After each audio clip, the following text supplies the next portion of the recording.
everyone, and welcome to Toronto Stories Live. My name is Nadine Villacine-Feldman. I'm the Director of Programming at Museum. I'm a Filipino woman with dark hair that is in a short bob about chin length, and I'm wearing a black short-sleeve top. I'm sitting on a green couch surrounded by lots of different cushions. For those of you who are new to Museum, we are a museum that shares the diverse stories of Toronto, connecting our city's history to current issues and ideas.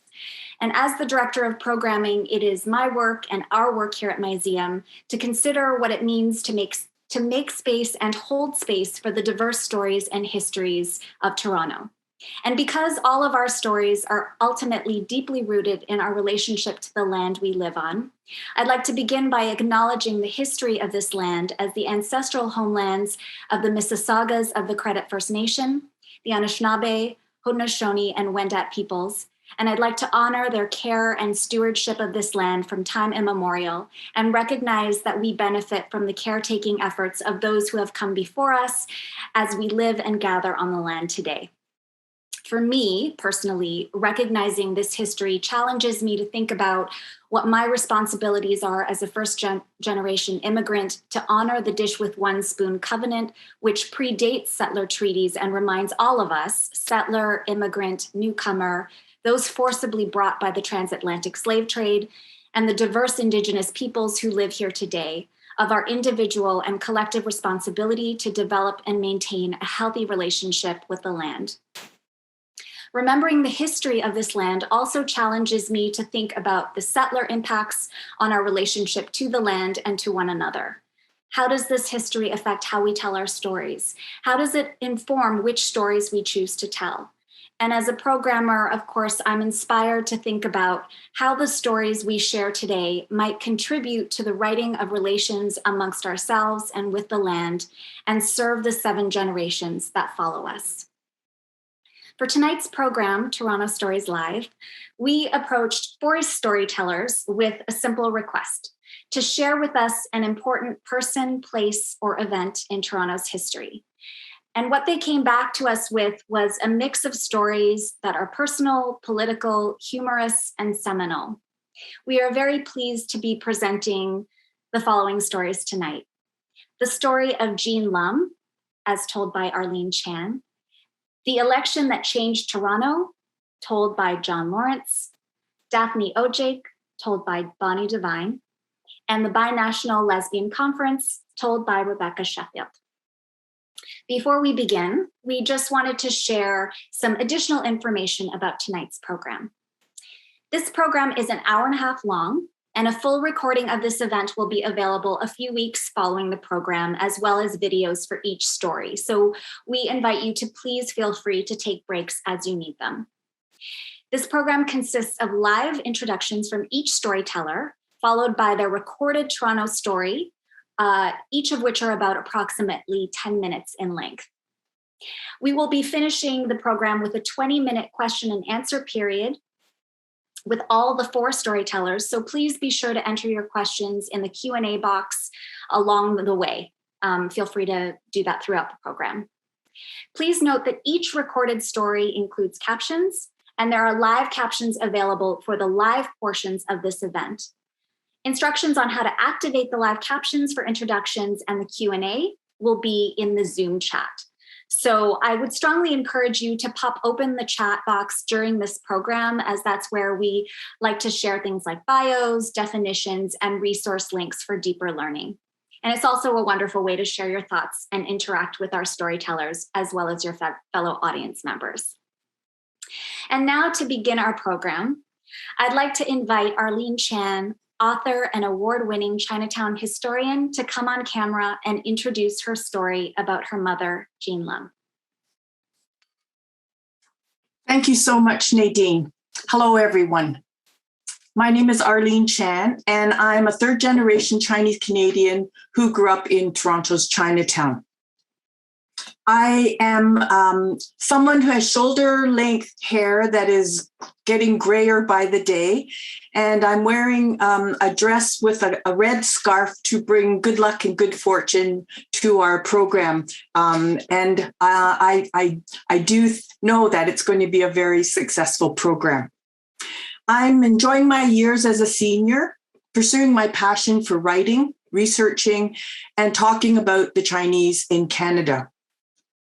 Jean Lumb is in the spotlight, and she's not only my mother, but more significantly, she's a woman who spoke up and made a difference on behalf of the Chinese community. David Crombie, our former mayor of Toronto, was a friend of my mother and remains to this day a friend of our family. He recently described my mother as having that drive to push above and beyond any barriers.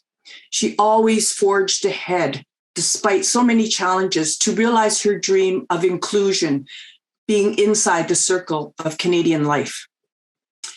I'm going to share her story, sometimes in my own words, with narration describing photos of my mother at various stages of her life, and giving some historical context with archival photos of early Chinese and the Chinese community here in Toronto. At other times, you'll hear my mother in her own words. Quotes from oral histories, a documentary film clip of an interview, as well as footage taken at her restaurant, the Kwong Chow Chop Suey House. I hope you enjoy my presentation.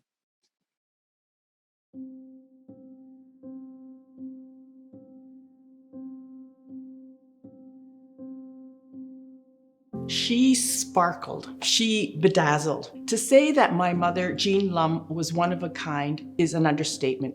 She was renowned as a champion of dynamic energy who fought for gender and ethnic equality and advocated for self-representation of Chinese Canadians. She was the go-to person and interpreter of Chinese thoughts, feelings, and needs, bridging that space, that huge space that existed at that time between Chinese Canadians and the community outside of Chinatown. Where did it all begin? She was born into a close-knit family with 12 siblings. And at that time, it was really very rare because the ratio of Chinese men to women was 10-1. Now, my grandfather, Jean's father, arrived in 1899. And a few years later, he was one of the few Chinese men at the time who was able to bring over his wife, my grandmother. So again, having this family in 1919, when my mother was born, eventually having 12 brothers and sisters was a rare occurrence.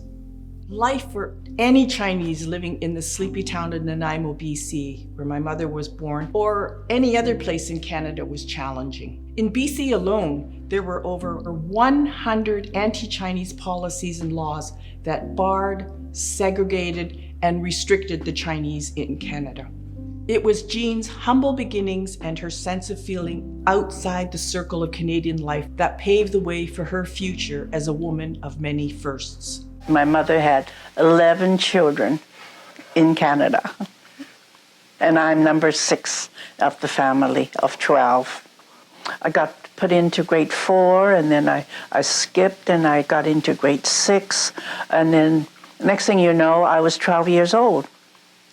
And as much as I loved going to school, there was a change in the family plan. One of my sisters got married, and it was during the Depression, and my father thought that I should leave school and go to work.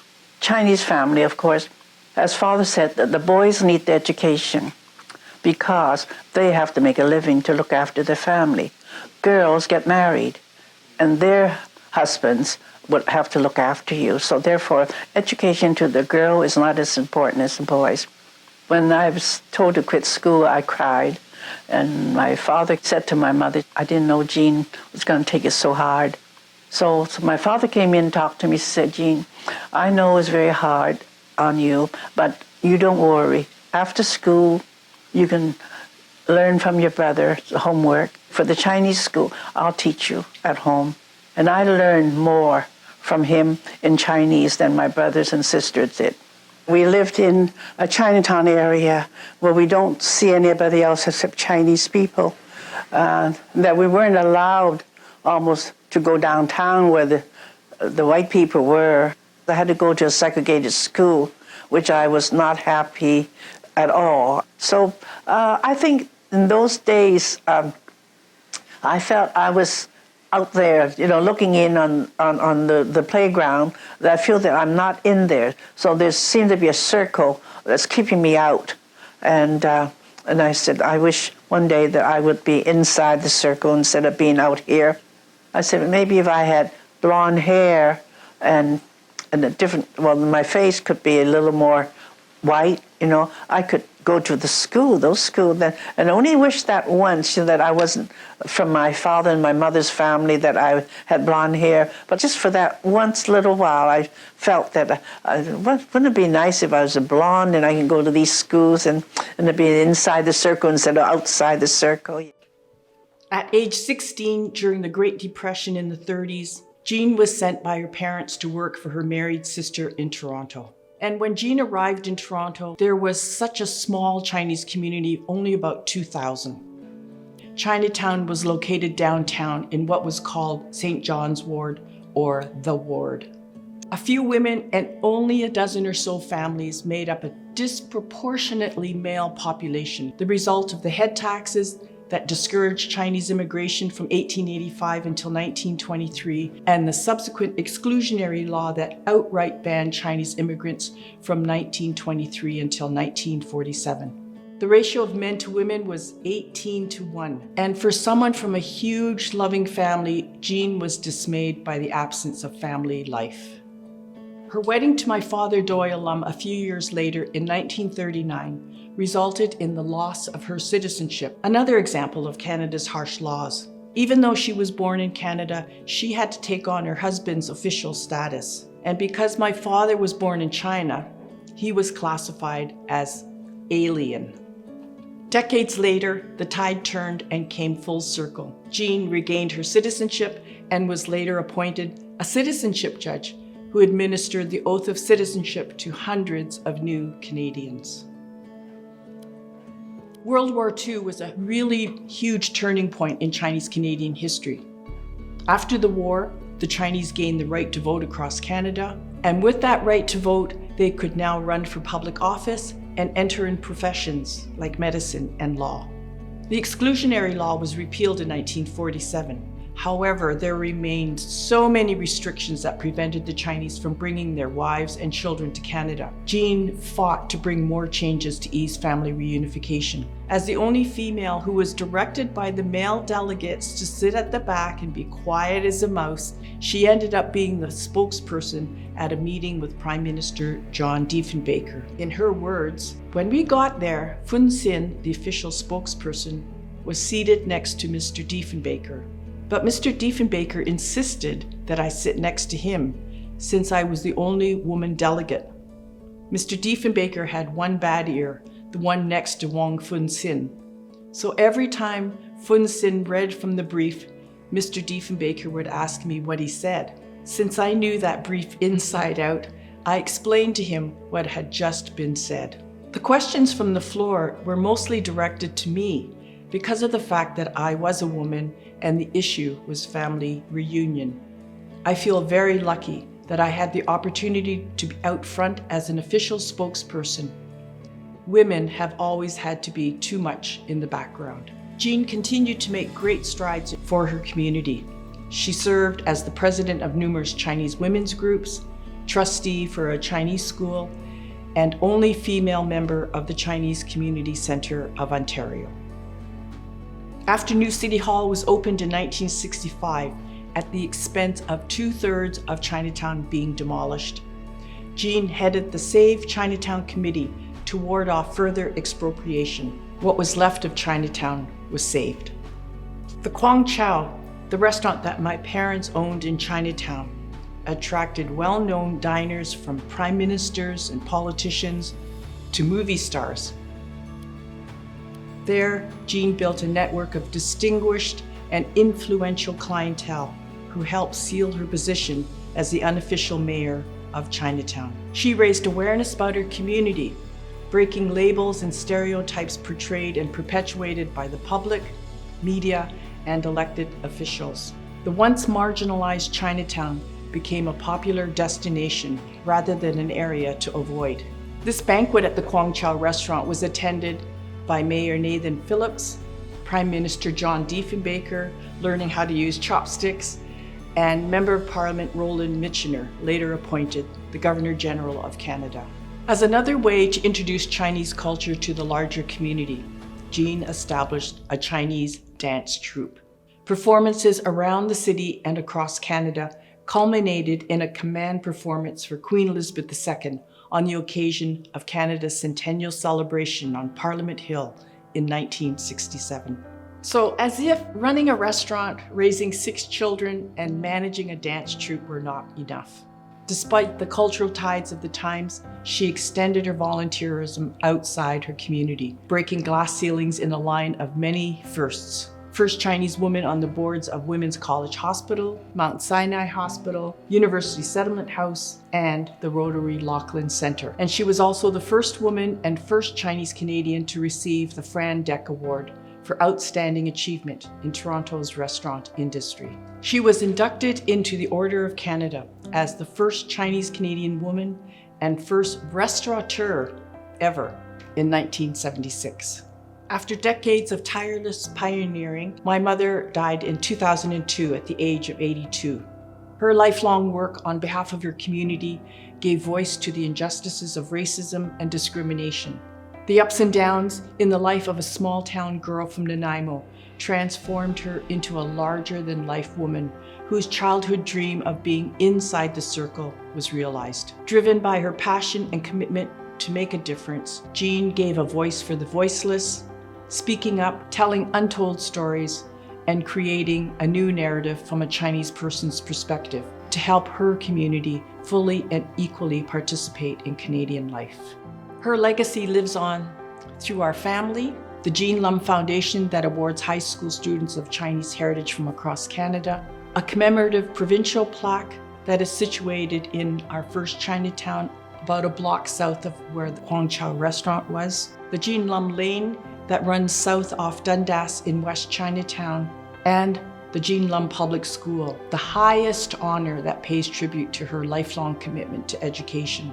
She is remembered and respected for her intelligence, leadership, and strength of character, for building bridges, dismantling barriers, and advocating for an inclusive country.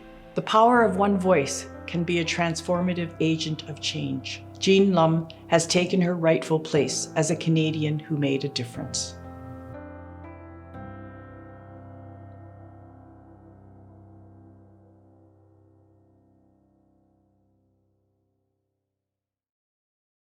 Thank you, Arlene, for sharing your family's story and your mother's legacy with us all. Next, we have John Lorinc, a Toronto journalist, author, and editor, who will introduce his story about the 1955 mayoral election in Toronto. Thank you, Nadine. Just to give you a bit of a description, I'm sitting in my office, which is a big mess. I have kind of short, grayish, reddish hair and glasses, and I'm wearing a blue sweater. So what I do for a living is I'm a freelance writer and editor.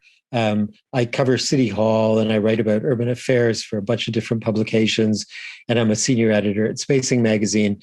I also do a lot of work with Coach House Books, publishing anthologies about different aspects of the history of the city. And I've had actually the great privilege of working with all of the other panelists, Rebecka and Bonnie and Arlene, on different anthologies about different aspects of the city's history. So I am kind of I'm fascinated by how Toronto became the city that it is today. So my parents arrived here as refugees without any money or any clothes except for what they were wearing in 1956. And that's approximately the same moment as the story that I'm going to tell in the video in a moment. As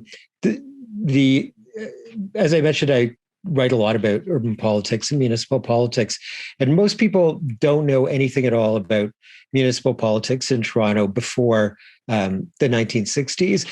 Most of our mayors were not very memorable.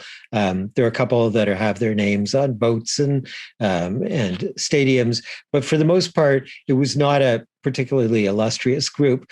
And then there was this election in 1955 between Leslie Saunders and Nathan Phillips, and that election was a turning point, and it also kind of coincides with a kind of a turning point in the way the city functioned. And Arlene has told a really important chapter of that story about the growing sort of self-confidence and the emancipation of the Chinese Canadian community in the 60s and 70s. There's more sort of inclusion that will come with the LGBT community and the Indigenous communities. And so this story is about the politics of the city and why this one election kind of altered the politics of Toronto for good. Thank you very much for watching.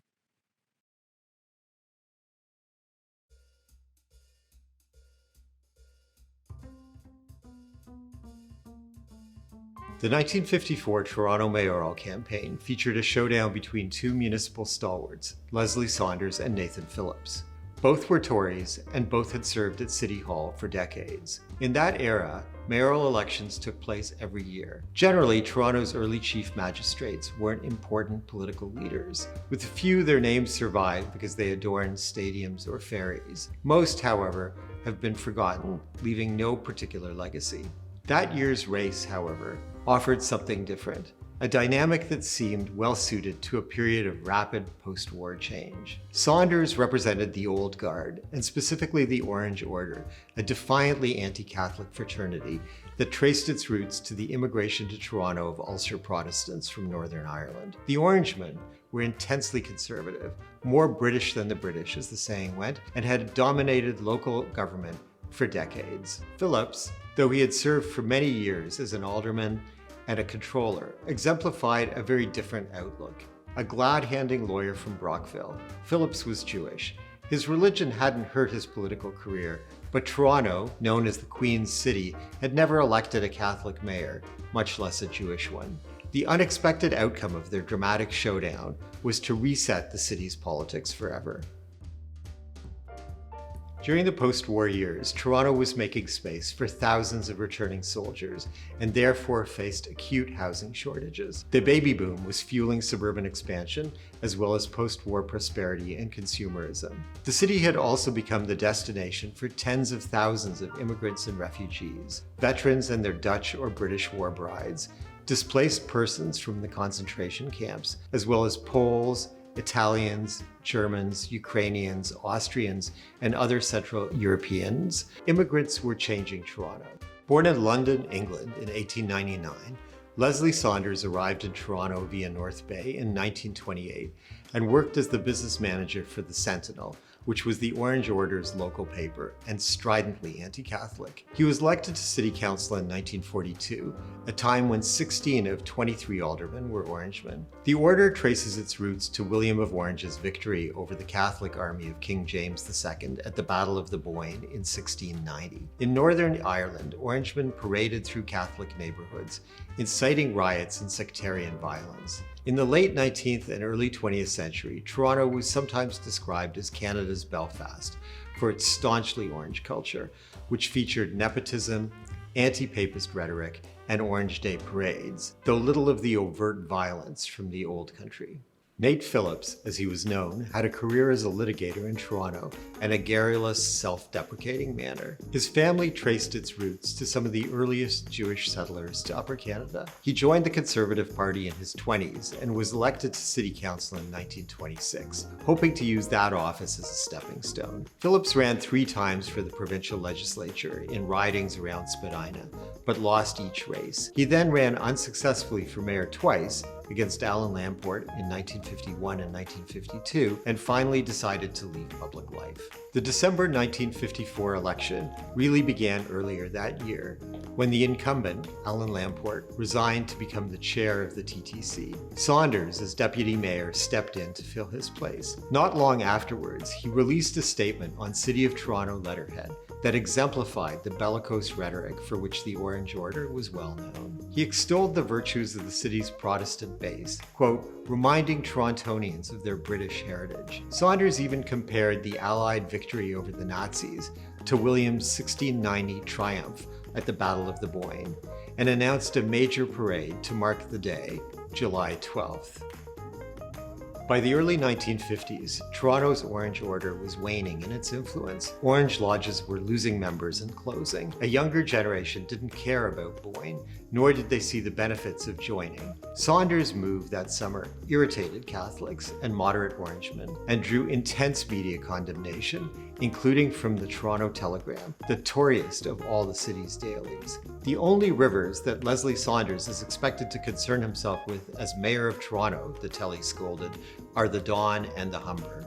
Phillips threw his hat into the ring later in the fall in a raucous campaign that saw Sanders rail at the media and threaten to ban reporters from covering council sessions. Phillips responded by promising to begin work on a civic square and the Bloor Danforth subway, keep spending under control, and protecting the freedom of the press. With Saunders, quote, bouncing from one fiasco to the next, as Jamie Bradburn described the race in a 2010 article, the newspapers all endorsed Phillips, who won by a margin of almost 4,000 votes. Nate Phillips' mayoralty lasted just 7 years, to 1962, but it was a period of intense change. During that time, the City of Toronto became part of Metro, headed by the autocratic Tory power broker and builder Frederick Gardner. As he finessed that complicated political relationship, Phillips made a point of attending as many public events as he could. Indeed, his relentless professional social calendar became not just a calling card, but a quirk for which he was satirized. As is well known, Phillips unexpectedly intervened in the staid design competition to build a new city hall and set in motion the search for an international architect and a marquee design that would put modern Toronto on the world map. But perhaps Phillips' most important legacy flowed from a line that he used to describe his position. He promised to be a, quote, mayor for all the people. The slogan, which is still in use, expressed an outlook that spoke to post-war Torontonians. The city, Phillips was saying, could no longer be the exclusive domain of the old Anglo majority, with its bigoted ideas about the role of the church and Protestant morality. As a Jew, he understood the geography of exclusion and therefore the importance of inclusion better than most. He projected an aspiration that endures to this day.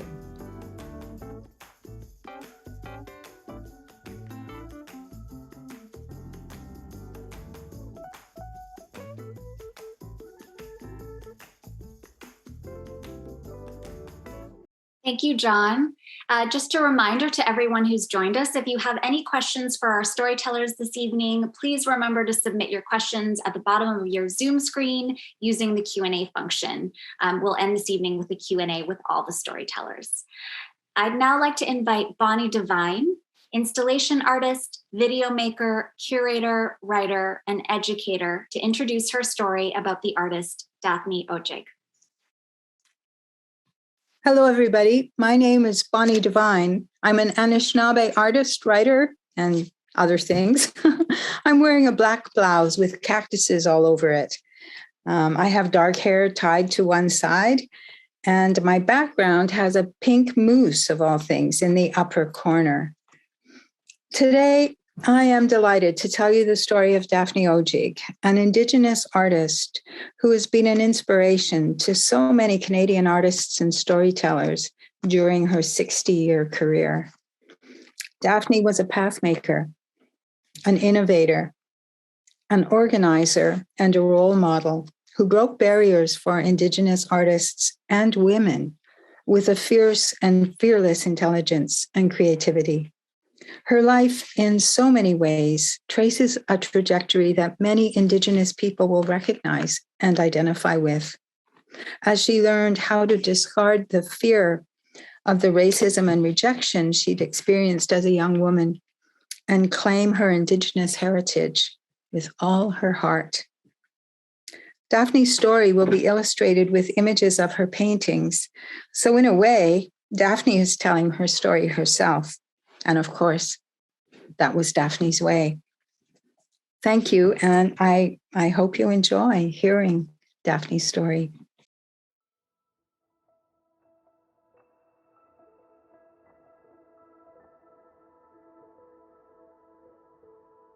Daphne Odjig was born at Wikwemikong First Nations territory on Manitoulin Island, Ontario, on September 11th, 1919. She was the oldest of 4 children born to Dominic and Joyce Odjig. She and her siblings, Stanley, Donald, and Winnie, grew up in the loving care of her parents and paternal grandfather, Jonas, in a distinctive stone house in the little town of Wikwemicong. Daphne's mother, Joyce, was an English war bride who had met and married Dominic Odjig while he was serving overseas with the Canadian Forces during World War I. She returned with him to his home on Manitoulin Island after the war. The family was musical, athletic, and artistic.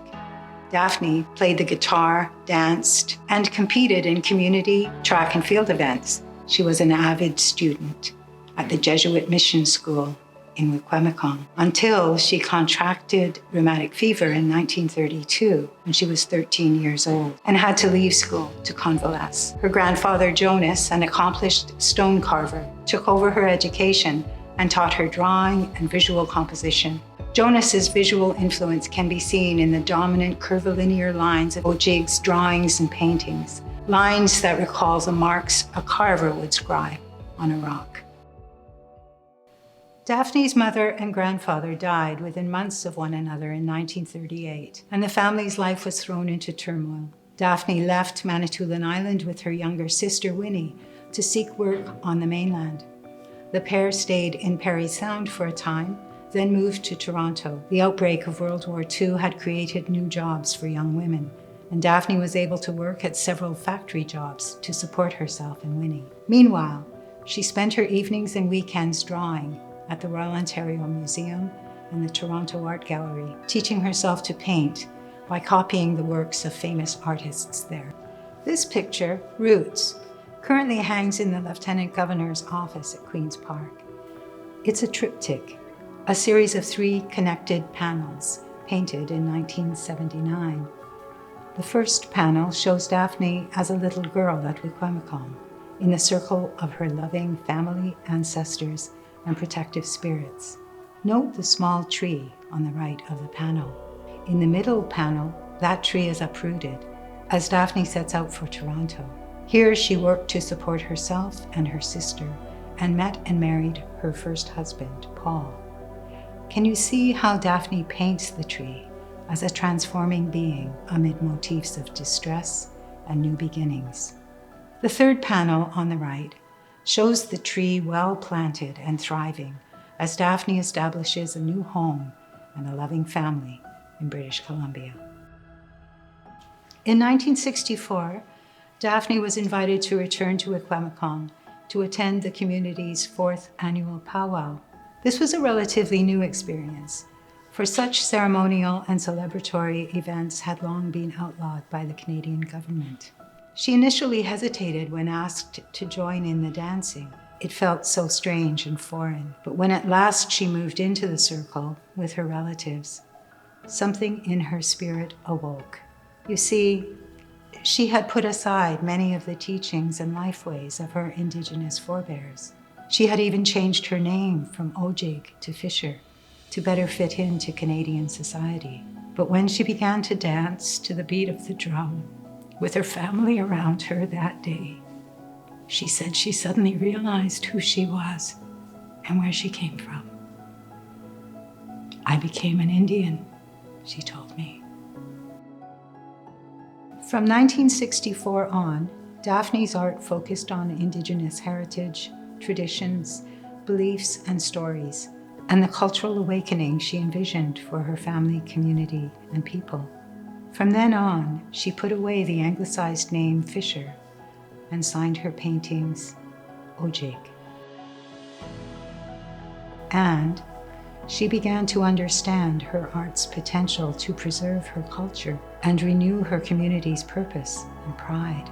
When her sister-in-law invited her to visit the elders on various communities on Manitoulin Island and record their stories, legends, and memories, Daphne enthusiastically agreed. Her efforts resulted in a compilation of 10 illustrated children's books called The Legends of Nanabush, published in 1971. The little books were still in use until very recently as reading primers in the elementary school at Wikwemicong, and were reissued for general readers in 2009. In 1966, Daphne and her second husband, a community development officer for the Canadian government, were posted to Easterville in northern Manitoba to assist a small community of Cree who had been displaced to make way for a hydroelectric dam project near Grand Rapids, Manitoba. Struck by the hardship and resilience she saw there, Daphne made a series of pen and ink drawings to document the difficult living conditions the people were enduring. Her experience at Easterville changed her perception and her work. She saw the injustice and inequality around her and began to paint about it. She also noticed the hardship the trees and the animals were experiencing near her home in central British Columbia, where large-scale lumber harvesting was decimating the old-growth forests. She developed a distinctive landscape style that incorporated trees as living, sentient beings and the land as a sensitive participant in our human lives. Odjig was one of the first Canadian artists to actively advocate for ecological responsibility, creating a large body of work based on her observations and concerns. This picture from 1986 expresses her sense of the importance and beauty of trees and forests as communities of individuals with just as much right to life and freedom as human beings.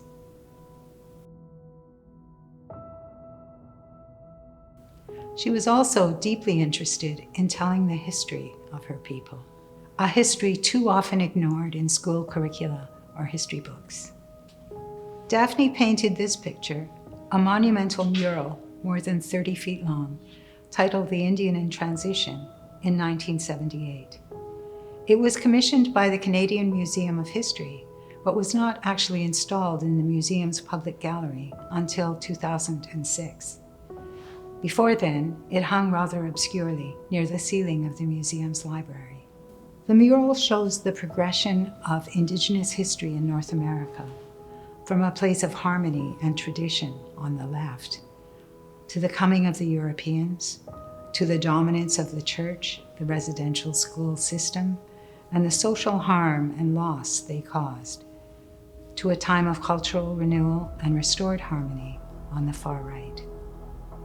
She explored this theme of community and individual recovery from the predations of colonialism in many drawings and paintings. In this piece, Spiritual Renewal, 1984, which is organized as 2 panels, a diptych, we see the dominance of the church on the left and the resurgence of the drum, the dance, and the use of medicines on the right.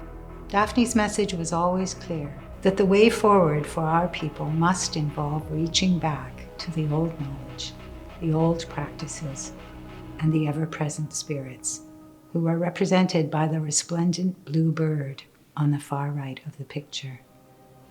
Over the course of her life, Daphne Odjig received many public acknowledgements and awards, recognizing her commitment to the story of our people, both the beauty and the value of our nations and our histories, and the injustices and harms we still need to overcome. Among these many awards are included numerous honorary degrees from Canadian universities, a Governor General's Award in Visual and Media Arts, and the highest civilian honor our country can bestow, an Order of Canada. A retrospective exhibition of Daphne's works, surveying 60 years of her active artistic production, toured Canada and the USA from 2007 until 2010. The exhibition was organized by the Art Gallery of Sudbury and the National Gallery of Canada, and was curated by me. Here is Daphne at the National Gallery in 2010, with artist Joseph Sanchez steering her wheelchair, and her son, Stanley Somerville, standing beside her. What a proud and happy day that was. In preparation for her retrospective exhibition, Duke Redbird was commissioned to write a poem for inclusion in the exhibition catalog.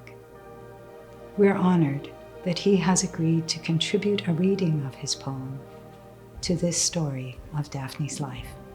Ani, Bojo, Sego, Tanse, greetings.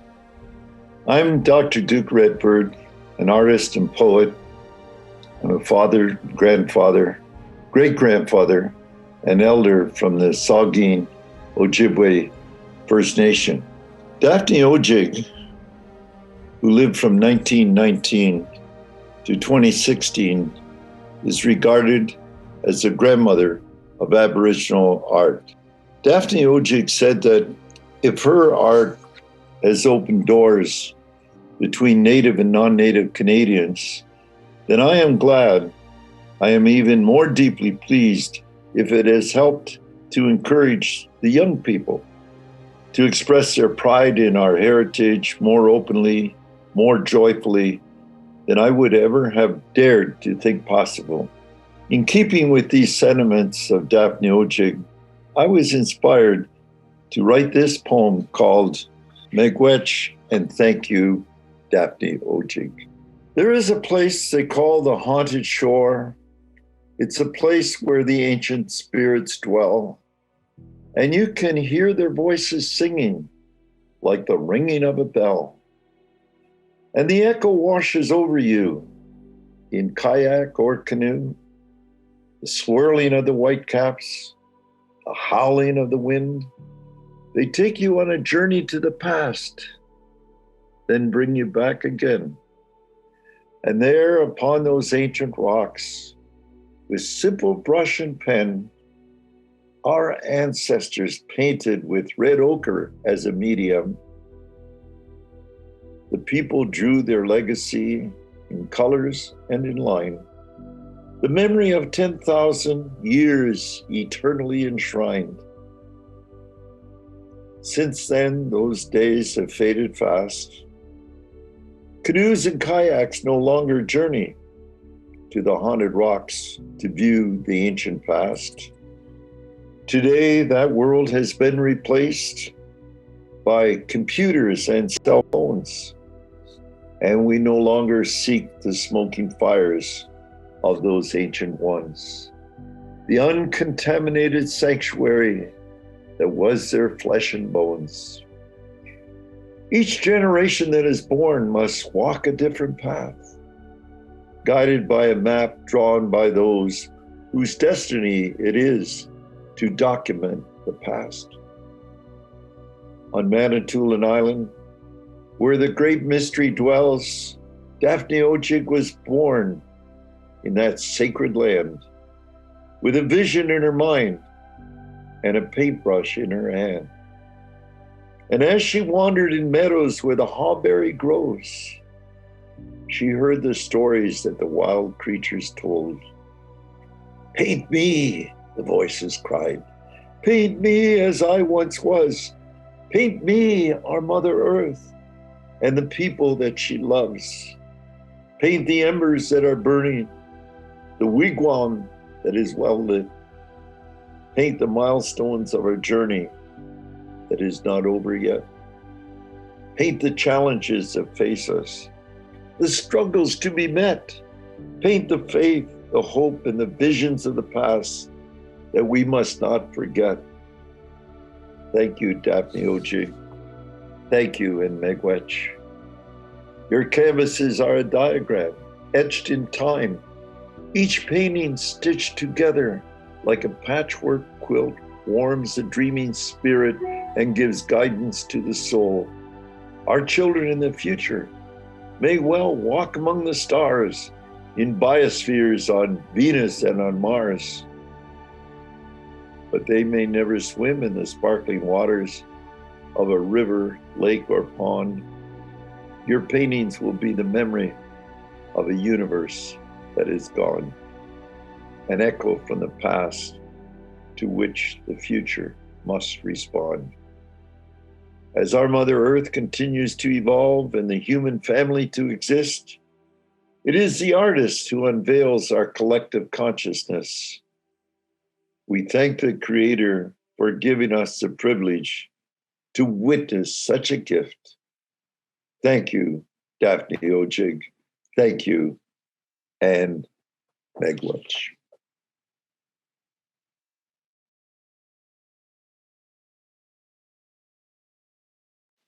Thank you so much, Bonnie, for sharing Daphne's story and her work. And of course, thank you to our friend Elder Duke Redbird and our great partner for Wigwam Chichimang for that beautiful poem. Next, we have our final storyteller for the evening, Rebecka Sheffield, an author and educator and information professional who's going to introduce her story about the 1979 Binational Lesbian Conference. Thanks, Nadine. Hello, I'm Rebecka, and I'm so excited to be here tonight. I've been described as a tomboy, queer. I'm a white cisgender woman in my mid-40s, and my pronouns are she, her. Tonight, I'm wearing a black Henley t-shirt, black reading glasses, and I have rapidly graying short brown hair and blue eyes. You can't see them, but I love to smile, and I have laugh lines to show it. So tonight, I'm beaming into your screens from my home office in the city of Hamilton, but actually, I grew up in Treaty 6 territory, and that's Saskatoon. And my own experience of coming out in the prairies is likely what drew me to the story of the 1979 Binational Lesbian Conference that took place here in Toronto. So let me explain. In the 1970s, gay and lesbian people were really starting to develop a common identity and shared goals within an emerging social movement. And in the absence of things like the internet or even email, we were really trying to find ways to come together in one place to talk and learn and strategize. We found each other through printed newsletters, pen pal programs, and by telephone, if you can remember those. And in the 1970s, gays and lesbians started to organize and meet at these kinds of conferences across the country. One of the first large gatherings actually took place in Saskatoon in the summer of 1978, and it was called Metamorphosis and billed as a prairie celebration of lesbians and gay men.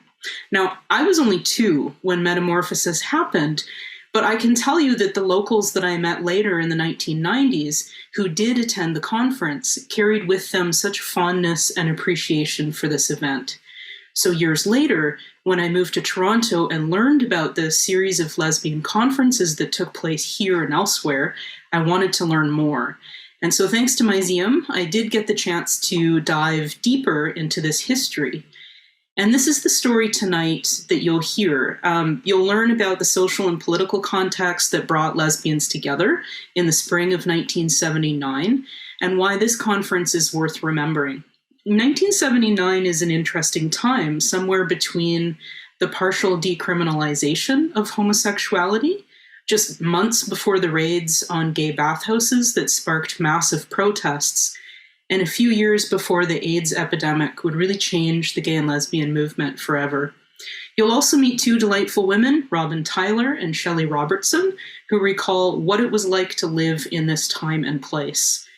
Before we roll the video, I also wanted to acknowledge that this week is Transgender Awareness Week, and I want to send love and gratitude to trans and non-binary people whose stories are part of the rich tapestry of queer histories in this city. So let it roll, Nadine.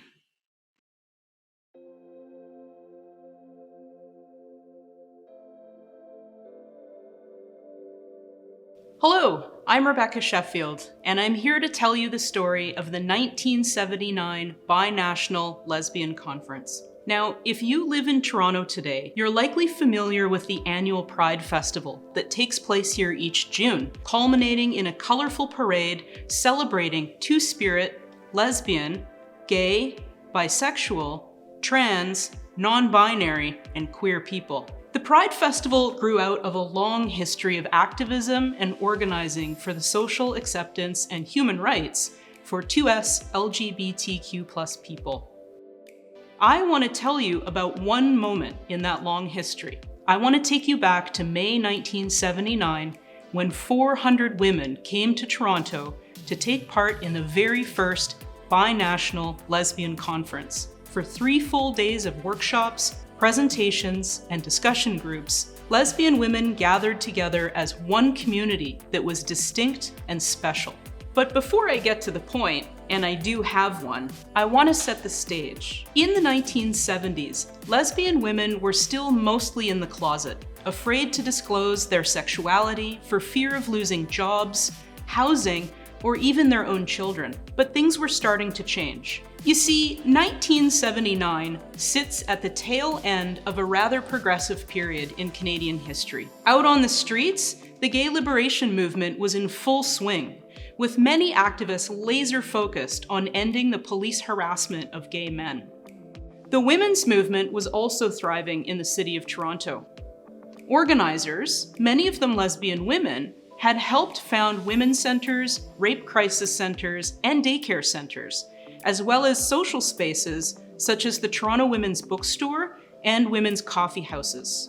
But lesbian women often found themselves caught between a predominantly male-centered gay liberation movement and a women's movement that seemed to prioritize straight women and their families. And it was in this context that a group of lesbians gathered together and decided to build a community space of their own, a safe, positive space in which lesbians could socialize, organize, and meet each other without fear of reprisal. And this is exactly what they did. In 1976, a group of women founded the Lesbian Organization of Toronto, LOOT, the first openly lesbian feminist group in the city. And soon after, they rented space in a house at 342 Jarvis Street.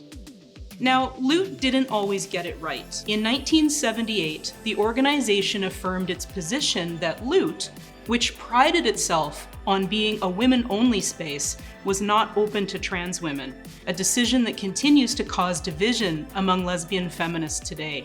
But what the organization did do was provide peer support, telephone counseling, participate in annual International Women's Day marches, manage a lending library, produce a newsletter, plan potluck socials, and promote concerts and performances by lesbian entertainers like Heather Bishop and Farron. You name it, LOOT did it.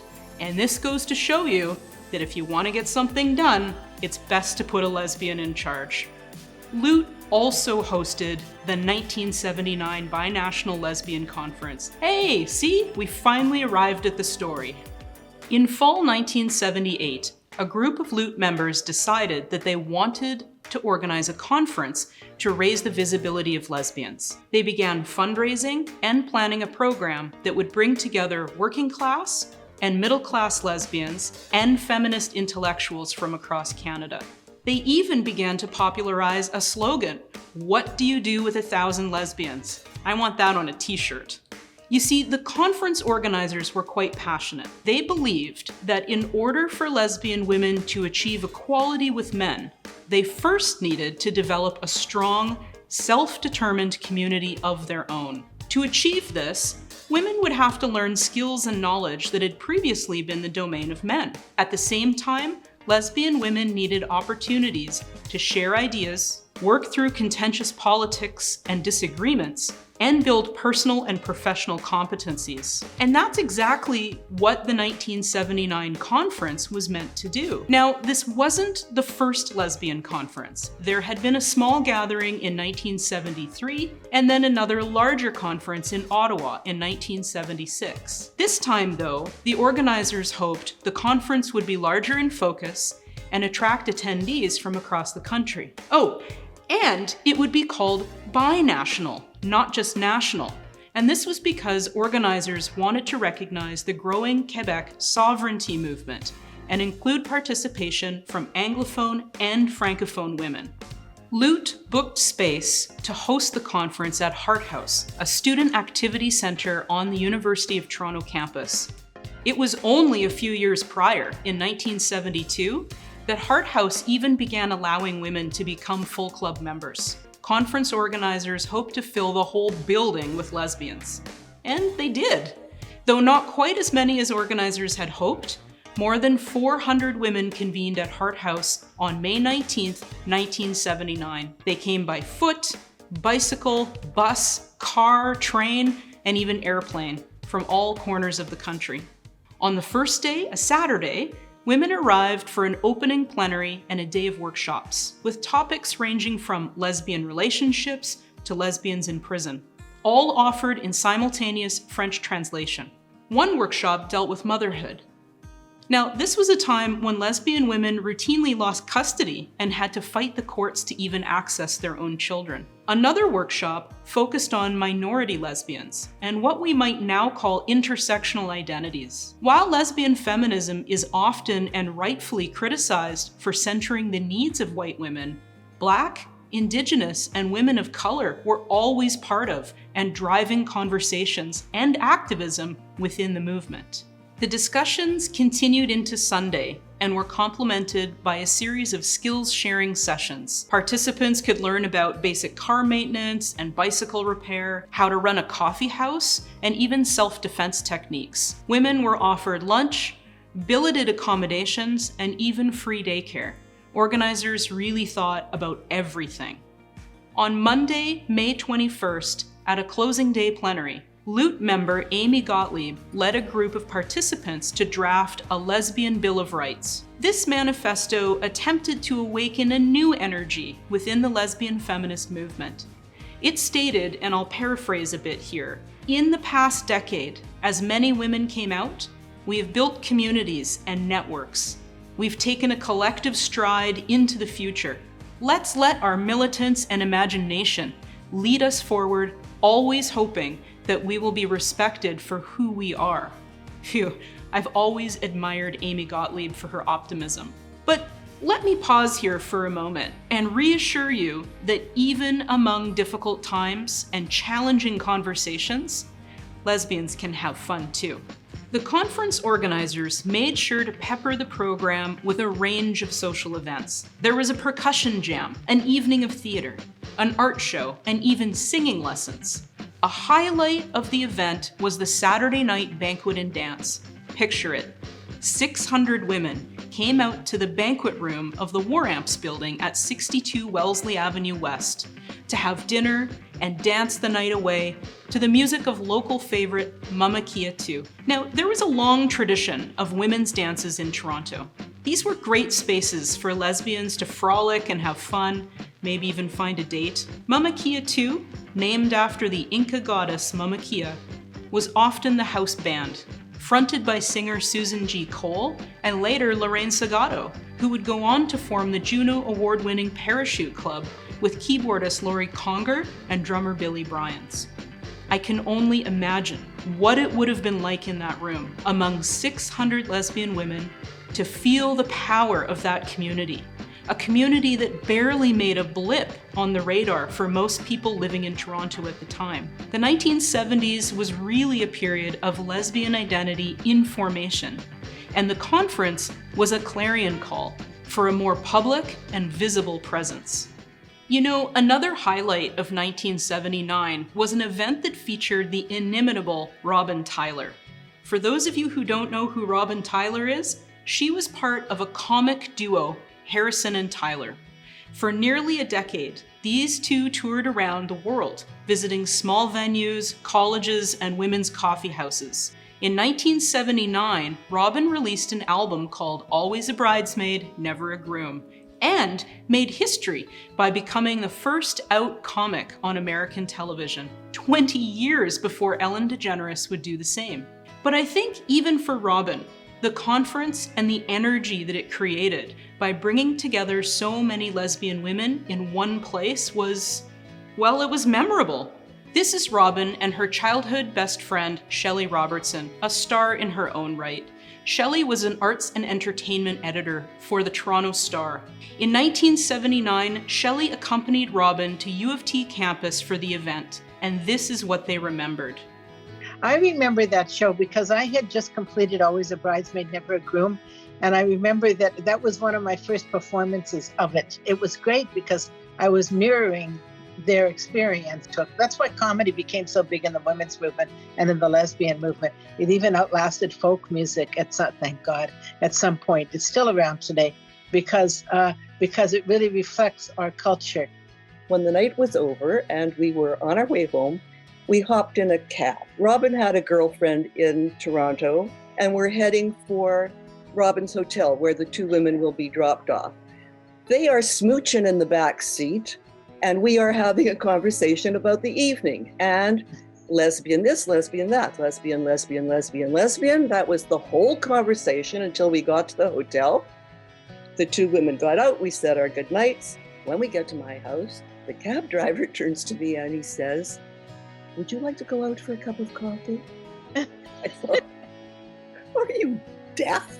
I almost fell out of the cab. It was really, really, really funny. So that cemented that night in my head. It was a great evening.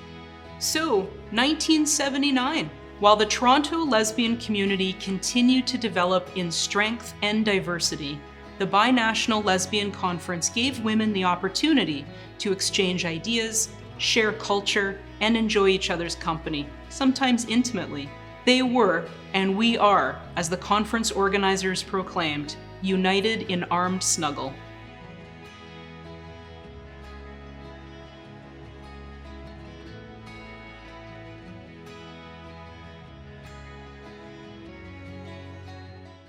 Thank you so much, Rebecka. I love that we're united in armed snuggle. And thank you again to all of our storytellers. We are now moving on to the Q&A portion of the evening. So if you have any burning questions for our storytellers, now is the time to put them in the Q&A box at the bottom of your Zoom screen. And I'd like to invite all the storytellers to come back on camera. We have some questions in the Q&A.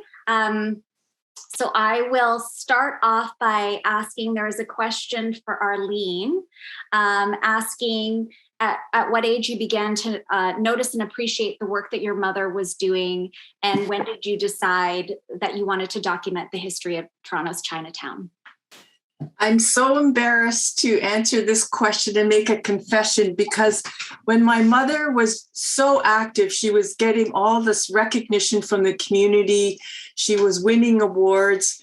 I was like a teenager. So that, you know how, if you remember back to your teenage days, the whole world revolves around you. And so, you know, my mom would come home and say, "Oh, I've just been, you know, given the Governor General's Award." And I said, "Oh, that's nice, Mom. So what's for dinner tonight?" You know, that kind of, I just didn't appreciate at all what she was doing and the impact that she was making, and how she was breaking barriers left, right, and center. So it wasn't until I was in my adult years, and this whole fascination that I have and passion that I have for the history of the Chinese in Canada and in Toronto, it's something that I started when I was actually quite young, because it was all part of my identity. Am I a Chinese? Am I a Canadian? Am I a Chinese Canadian? So all of that made me really focus a lot on our Chinese Canadian history. And of course, when I was doing any research in those early years, starting in high school, there was nothing written about the Chinese in Canada. So it was like there was a total vacuum out there. So, and then I was always going to the library. I became a librarian, but I was always going to the library to see if I could find a heroine, somebody that I could look up to. And here I was living with a heroine, but I didn't even know it, because again, I'm so embarrassed to admit this, but, and it's just I can say in the last 20 years that I really, really appreciate what my mother did for the community, and this whole thing of her being outside the circle, and something that she realized before she passed away in 2002. So that's my confession for the day. Thank you, Arlene. There's a question for you, John, which you answered in the Q&A, but I'm wondering if you can expand on a little bit. The question asks, what about Toronto exists? What else about Toronto exists today because of Nathan Phillips? So I spoke to David Crombie, who was mentioned earlier, about Phillips, because Crombie said that when he was a new mayor, Phillips would often sort of drop by his office and offer unsolicited advice. And so what David said was that Phillips's legislative record was not great. He was very much a sort of a glad hander, but he had to work very closely with Metro and with the Metro chairman. And the big project and the game-changing project at that time was the filling out of the Yonge Street and the University Avenue and Bloor Danforth subway lines. And so the city and Metro had to work closely together with that. And much of the construction of those two subway lines happened while he was mayor. So that's a pretty significant legacy. Yes, I would definitely say that was a significant legacy that we all have taken advantage of to this day. A question for Bonnie is, which of Daphne's paintings is your favorite and why? Oh my goodness. I think that my favorite painting by Daphne Odjig is something called From Mother Earth Flows the River of Life. And actually, it's not included in the slide list that we showed this evening. The reason that I love that painting, aside from its thematic content about the ecology and about the earth, is the painting style.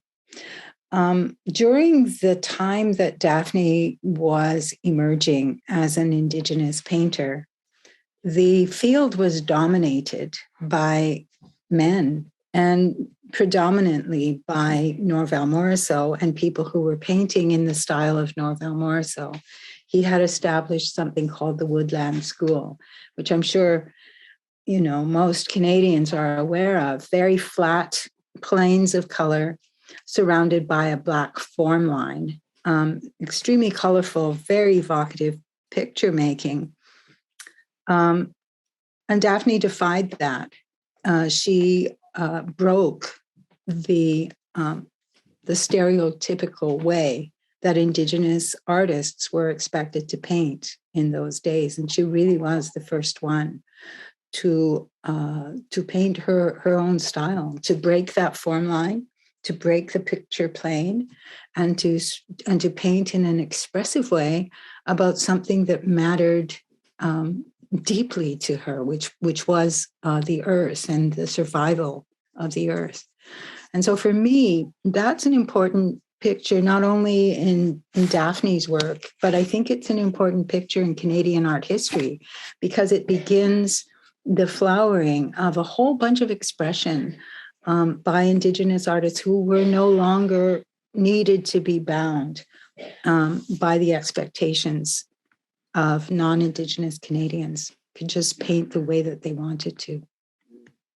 I'm wondering, Bonnie, given that it's your favorite work of Daphne's, why you didn't include it in your presentation? Well, it was hard to contextualize because, and this is another reason why I love it so much. It kind of comes out of nowhere. There are several trajectories of Daphne's works that you can follow and you can see, though, this was that theme and that was that theme. And they kind of fit into pretty neat categories. But this picture, I think, really represents a break in that line of thinking and goes into a very different place. So I couldn't really, without going into a lot of detail about, you know, what she was exploring, like the intellectual content of her art, I just couldn't find a way to fit it in. But I wish I had, because then I could, you know, then everyone would know what I'm talking about when I talk about that picture.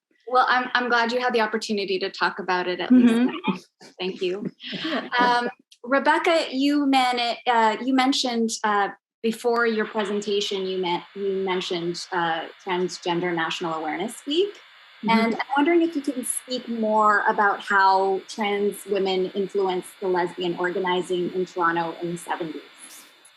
Oh, that's an interesting question. I'm not sure I'm the best person to answer it, to be honest. I don't identify as trans or non-binary. But I think one of the things that I encounter over and over again is that in the 1970s, trans people were part of the lesbian feminist movement. But the relationship between cisgender, meaning that you are non-trans, and transgender wasn't always comfortable. And so there was a tension that evolved in a lot of activism at that time.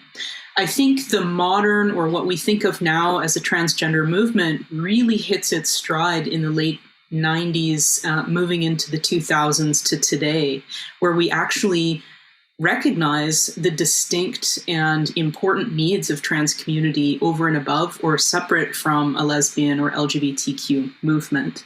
So I think in the 70s, what you see are people really trying to articulate for the first time a lesbian and gay identity.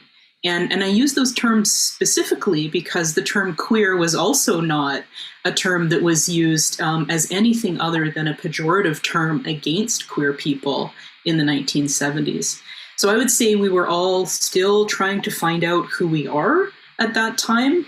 I would also say there's been some great work done by an anthropologist named Esther Newton, who really talks about queer people having to be anthropologists of their own identities when we come out.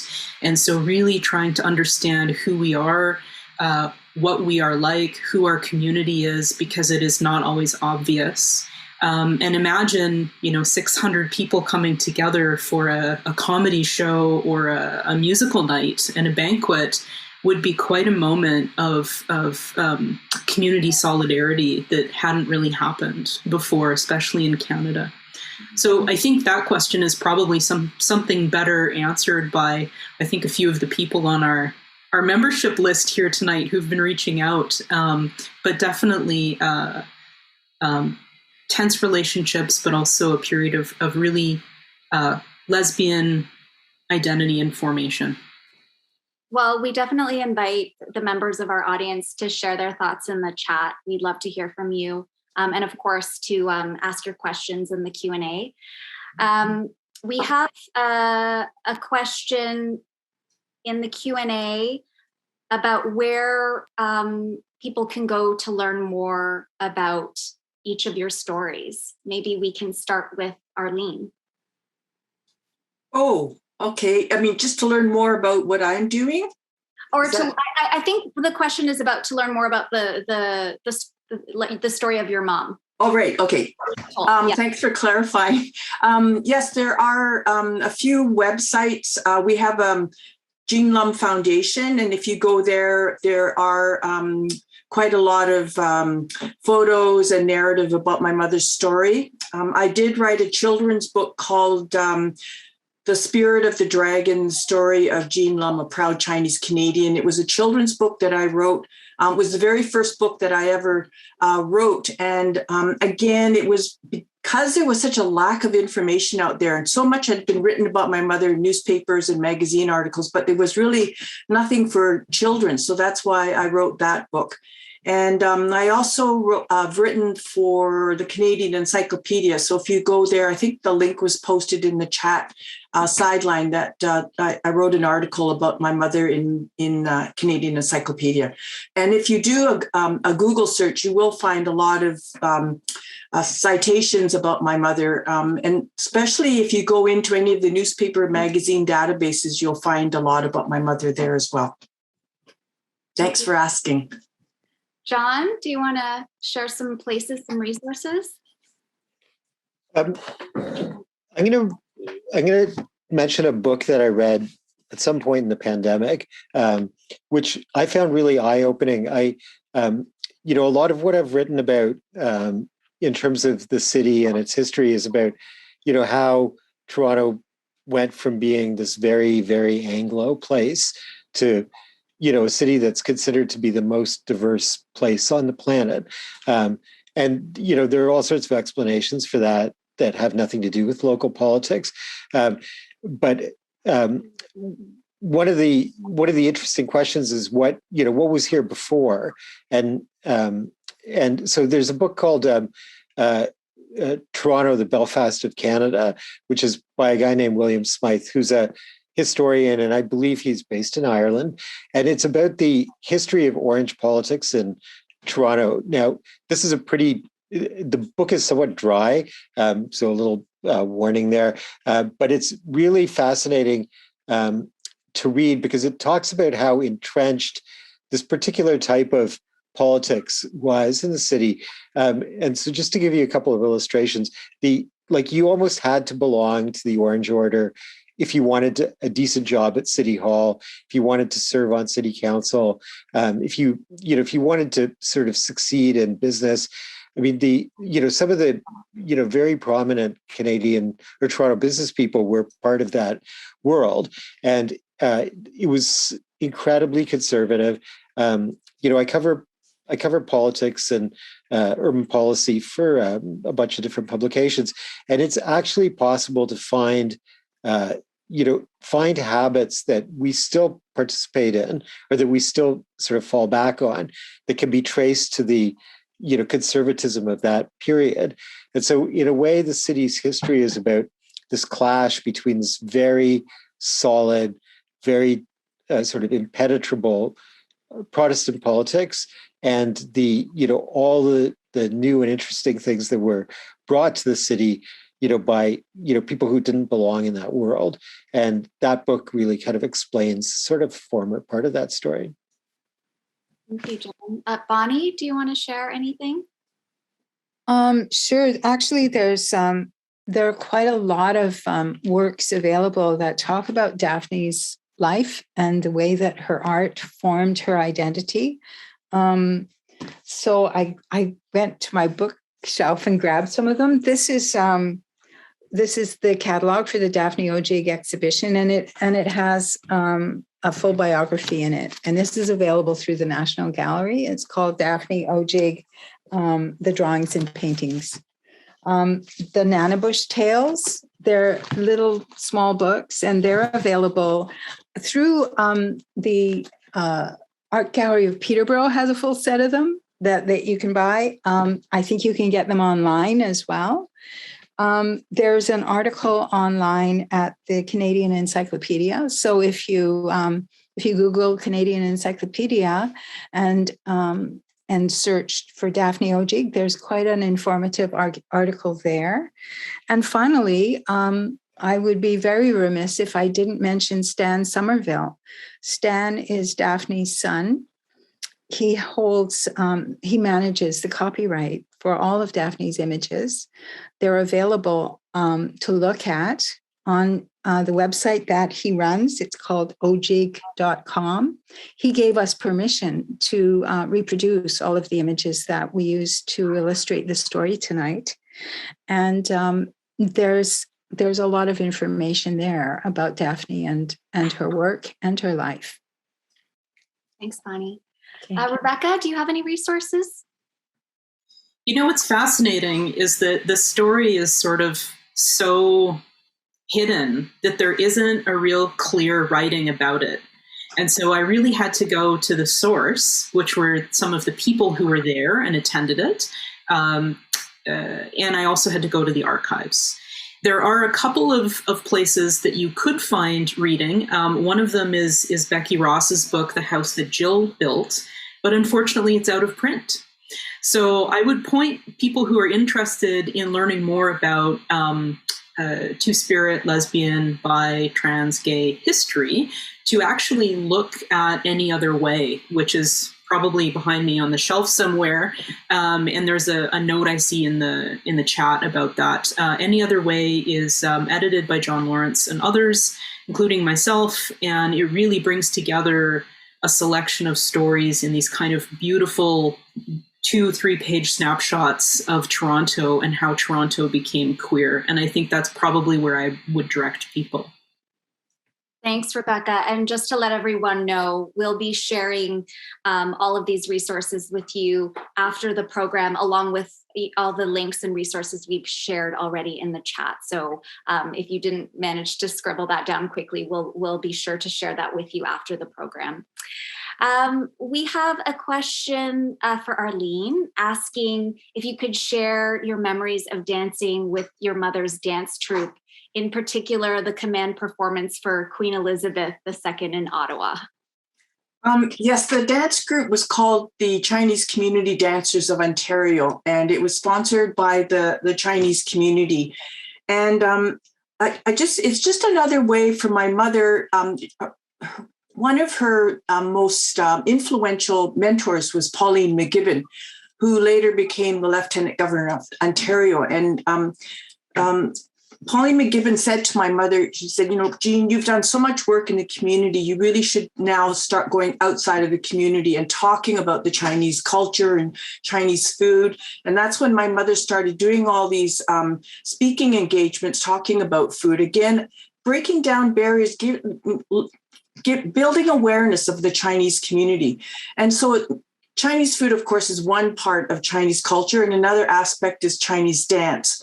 So my mother put together this dance troupe, and what we did, and of course, there's 3 girls in my family. There were 6 kids in our family, and I have my 2 younger sisters, and one of my younger sisters is participating this evening. She signed in from Montreal.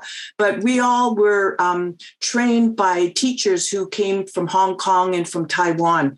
So we learned a lot of dances. And because we were probably the first Chinese dance group in Toronto, we were very popular. So we performed at many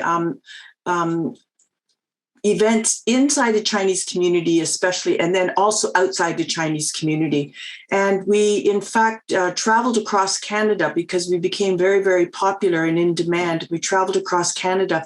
And the whole idea for the 1967 Canada's centennial party, which was going to be celebrated on Parliament Hill, groups were asked to audition to perform for that day. So our group auditioned, and we were chosen as the only Chinese group to perform that day. So there were only about a dozen performances, and we had to. So we were all bussed into Ottawa, and we did 2 performances, one on June 30th and one on July 1st. And they were all on the Parliament Hill outside. We had fabulous weather, thankfully. And after the performance, all the organizers or leaders of each of the 12 groups that had been selected were presented to the Queen. So it was that's the picture I showed, my mother waiting to be presented to Queen Elizabeth II. So it was a huge honor for us. And it was a wonderful experience for us because the dance troupe, there must have been about 30 of us that went to Ottawa. And just the whole adventure of knowing that we're going to be performing for the Queen, and we were stayed at the accommodation that was provided for us, and we were all about the same age, so it was a huge adventure for us to be given this honor. And the costumes that we used were costumes that were on loan to us by the various Chinese Dramatic Society and Chinese Cantonese opera groups that were very active in Toronto, because Cantonese opera was very, very popular in Toronto. And so we wore the costumes from on loan from these various dramatic and music societies. So it was a really exciting time. One of my fond memories of growing up and being totally immersed in one aspect of Chinese culture. In the vein of your own personal memories and experiences, I'm wondering, Bonnie, what it was like for you working with Daphne for her retrospective exhibition at the National Gallery, and if you can share a little bit more about that experience. Sure, I'd love to. Many people have talked about Daphne's kindness, and I experienced it firsthand. I first met her in 2003 when I was working as a set designer for a play about her life. And that's when I realized that here was this gem of a Canadian artist who was virtually unknown, except to a small number of Indigenous fans. And then when I worked with her on the exhibition, she was just, she was just so interested in the whole the prospect of having a major retrospective in a public gallery. She was the first woman of Indigenous heritage to have a solo exhibition at the National Gallery. They had an exhibition of Inuit art before this, but and that was, 2008. I mean, this is quite recent that, suddenly the major galleries are realizing that there's a whole school of art happening here in Canada that has been overlooked and not really celebrated. And so Daphne was really aware of that. She was already 80 years old at the time, but she was really up for that challenge of of opening that door for other artists of color, and particularly artists of Indigenous ancestry, and particularly women, that they would have an opportunity to show work at a venue like that. And so seeing her courage and determination and how formidable she was, incredibly intelligent person, scary, smart, but kind and gentle and generous. So it changed my life as an artist to work with her. It influenced my work, not so much stylistically, but the root of my work, like where to draw my inspiration from, came from my time with her. Thank you, Bonnie. I think we have one more. I think we have time for one more question, and I think I will ask. This is kind of like a. This is not a last question. But one of the questions we have is with the historical weight of the people and moments you talk about, what was the process of putting these stories together like for you? So maybe we'll go to Rebecka. Sure, thank you. Well, I had the great privilege of once working for the archives with a Q. There's a note from Sarah on the chat here about the archives, formerly known as the Canadian Lesbian and Gay Archives.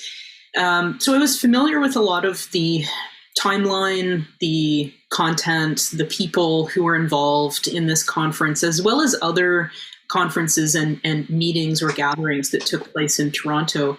And so my first inclination was to just reach out to the people who I knew in the community and start asking questions. I talked to Amy Gottlieb, who I mentioned in my story. I spoke with Susan Sturman, who was the guitarist and songwriter for Mamma Kia 2, and I just kept going from there. And eventually found Robin and Shelley and was able to talk to them about their experience as well. But really, I think what challenged me the most in putting together this story is that due to the pandemic, the archives was closed to researchers through most of my research phase. And I'm sure this has frustrated many grad students and historians and researchers over the past 20 months. But thank goodness they are more than happy to help as much as possible with accessing digital files. And of course, it's been said in the chat already, the Rise Up Digital Feminist Archives Online was just an incredible resource.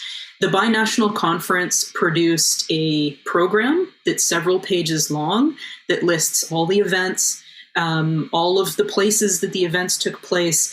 But you know what it doesn't do is list the names of the people who were involved. And so that took a little bit of sleuthing to find out who was who. And I suspect that has a lot to do with the fact that people were scared to put their names on a program like that in 1979. So a lot of people are listed by first name only. And I had to do a little bit of putting things together in order to find those people in real time. Thank you so much, Rebecka. And thank you to Arlene, John, and Bonnie as well for such a wonderful evening of storytelling. I'd like to give a special thanks to the featured storytellers in our stories, Elder Duke Redbird, Robin Tyler, and Shelley Robertson. Thank you to all the individuals and institutions that gave permission to use the images, videos, and music featured in tonight's stories, with special thanks to Stan Somerville, the archives, Rise Up Feminist Archives, and more. We'll be providing full story credits at the end of the program, so please stick around for that. I'd like to give a huge shout out to our incredible team at Museum. Thank you so much for the care and the hard work that you put into everything that you do. And finally, thank you to everyone who joined us this evening and stayed with us all the way through. Thank you so much for coming. Please join us again on Wednesday, December the 8th at 7 p.m. for Derailed, the History of Black Railway Porters in Canada, a conversation exploring the history and lived experiences of Black railway porters and their fight for equality on and off the tracks. You can find more information in our chat on our website, museumoftoronto.com, or you can sign up for our newsletter to stay up to date on all upcoming museum programming. Thank you so much and have a wonderful evening.